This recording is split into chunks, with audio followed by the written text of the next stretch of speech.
Infinite intelligence is infinite intelligence. And there are not enough words that could be articulated even in your entire lifetime to adequately describe the knowledge that infinite intelligence holds in relationship to you, in relationship to everything and everything else in the universe. This is mastery of understanding. This world doesn't just go around. This world is created.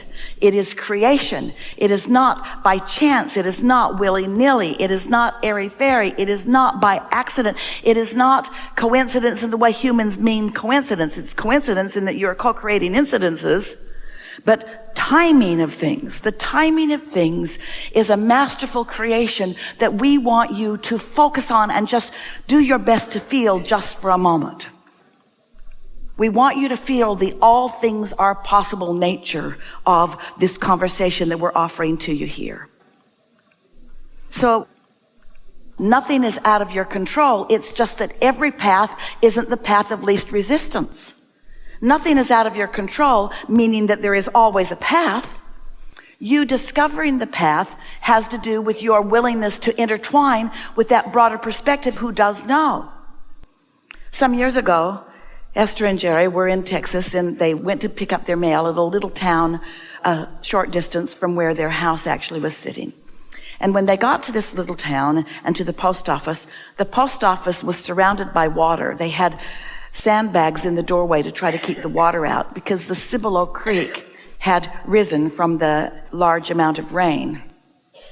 And so they couldn't get in to get their mail, but the roadways that they were driving on were high enough that they were fine, but the low areas were off limits to them for a while, for this day. So Jerry said, let's call our friends in San Antonio who own a 1,000-acre ranch, sort of right in the San Antonio city limits, and that Cibolo Creek runs right through their property. So if the creek is over its banks here, it's soon going to be over its banks there. And it runs right through a pasture where they have cattle and equipment. And so they called them and said, hey, just want you to know the Cibolo's over its banks and it's headed your way. And they had enough time that they moved the cattle into another field, higher ground, got the equipment out of the field, and then their friend called back and said, thank you so much. We were completely unaware. And we said, nice to have a friend upstream. So, what we mean by this is something just that simple. Your inner being is in this altitude of perspective, of not just being able to see you where you are in relationship to the now things that are happening, but so much more. Everything. This path of least resistance that we're talking about, everything from where you are to where you want to be is known by your inner being. Everything about you and everything about everyone else that would relate to you is known by your inner being and their inner beings. And your inner beings and their inner beings are vibrationally in cahoots with each other. Vibrationally intertwined with each other for the well-being, for the upliftment of all. Does that make sense to you? Do you understand what good hands you are in? Do you understand that when your life has caused you to ask for something, how much energy and knowledge and energy that creates worlds is on board with you?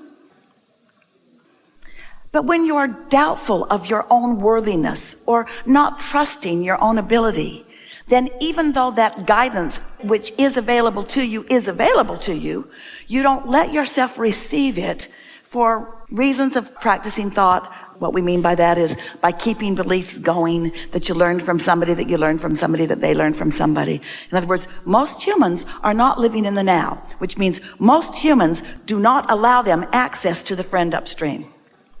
And we just cannot speak clearly enough the intelligence, the love, and the capability of that friend upstream. So much so that all things are understood because energy is in motion. And energy that is in motion is understandable by non-physical. And the way the energy that is in motion is turning out is understood by non-physical. This is not a guessing game. This is not an if game. This isn't your inner being trying to keep you from doing things. This is your inner being just always pointing you in the direction of what your inner being knows you want. Because your inner being knows who you were coming in, knows who you were as non-physical energy, knows who you've become because of every step of your life, and has watched every single incremental change in your determination of who you are and what you want. And is right there, ready to assist you. And here's the thing we so want you to hear. Inner beings ready to assist everyone else. Talk about win, win, win, win, win, win. This can take a while because there's billions of you. Win, win, win, win, win, win, win, win, win, win, win, win, win. Oh. So your inner being knows who you are, and your inner being knows what the world wants to hear. And your inner being knows where they are in their life experience. What we're talking about is the inspiration for the perfect, whatever it is always available to you. So the other day we were talking to someone who was talking about career, and this person used the word vehicle. So we said to this person, because this person had a job and then had another job and was ready for another job, but the thing that they got from our vehicle discussion, you keep thinking that you should find a vehicle that will take you the whole ride. So when you get your head out of that game, your inner being knows what stocks will pay off. Your inner being knows where you are in relationship to that. Your inner being knows where the lottery ticket is. Your inner being knows everything that you think that you want to know. Your inner being knows when your best passage through traffic is. All things are known, and things that Esther's vocabulary does not have the ability to articulate. You getting the picture? This is big stuff. This is big stuff. This is big knowing, and you may trust it. And most of all, and you're not going to get this just from our words, you are worthy. It's time for you to let what you will call these blessings in. You are worthy. What you're going to notice as this day unfolds is that impulses and insights are going to occur to you that you usually don't get. You're tuning to your higher frequency. And as you become more and more the vibrational equivalent to who you really are, you're what we call tuned in, tapped in, turned on. And that means you are in the receptive mode where questions will be clearer, answers that we are offering will make more sense to you. A question will bring an answer, which will bring another question. That's what the co-creation at its best is. But what you're also going to experience is the expansion of thought. As a question brings an answer, brings a question, brings an answer, brings a question, brings an answer, brings a question, brings an answer. This is the most wonderful thing about what we get to teach you or to interact with you about. There is not a shred of evidence to the contrary of anything that we speak. So it's not hard to trust it once you allow yourself to meditate and raise your vibration and then receive that guidance. So let's be really accurate about this. This is big. This is why you're reaching for this. Trust comes from what you thought was going to happen happening. So that means if you're expecting something negative to happen, and it does, don't you say, I knew that was going to happen. So let us redefine trust from our vantage point.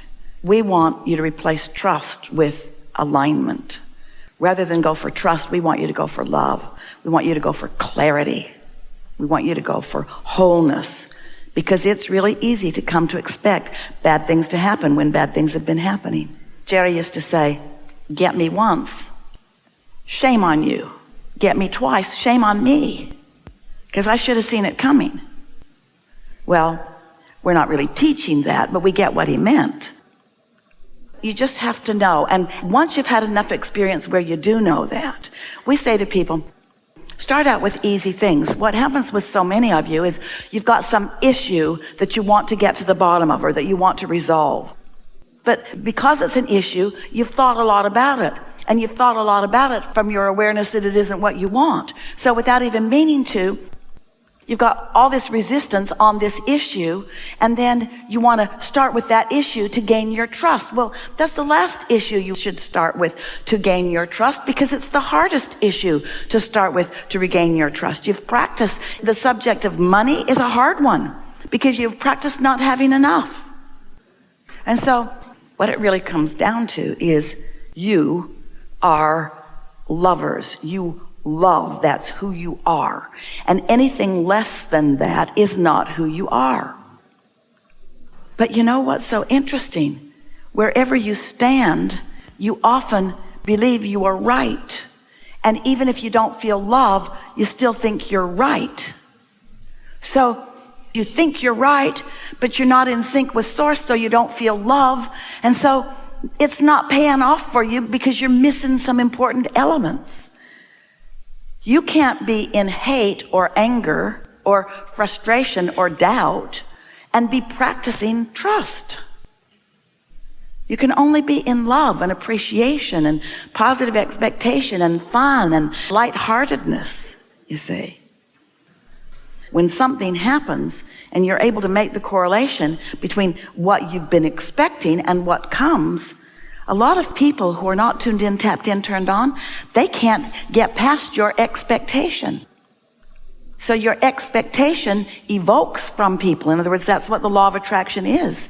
It's attraction, it's attraction, it's attraction. So you get what you think about, which means you come to trust those outcomes. But it's only when you factor in your alignment factor that you really have your ability to deliberately create.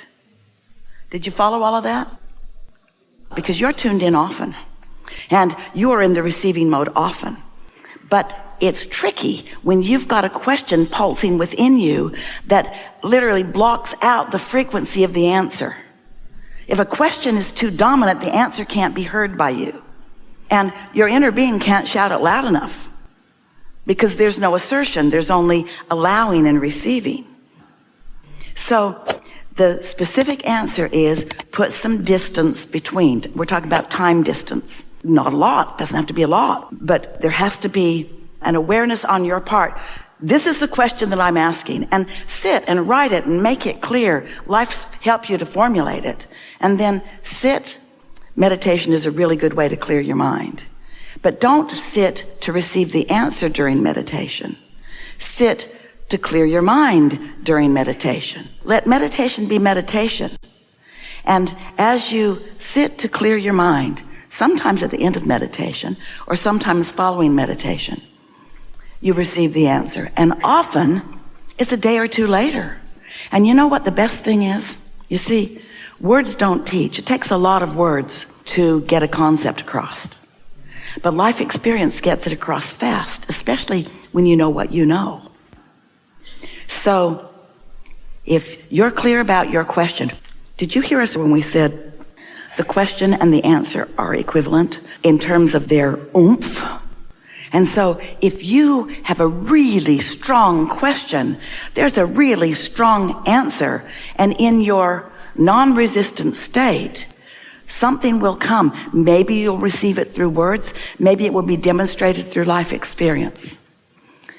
Sometimes what trips you up is that you want it to be so obvious. You want to do what Esther's doing. You want to receive it in this way. So you don't let it come in any other way.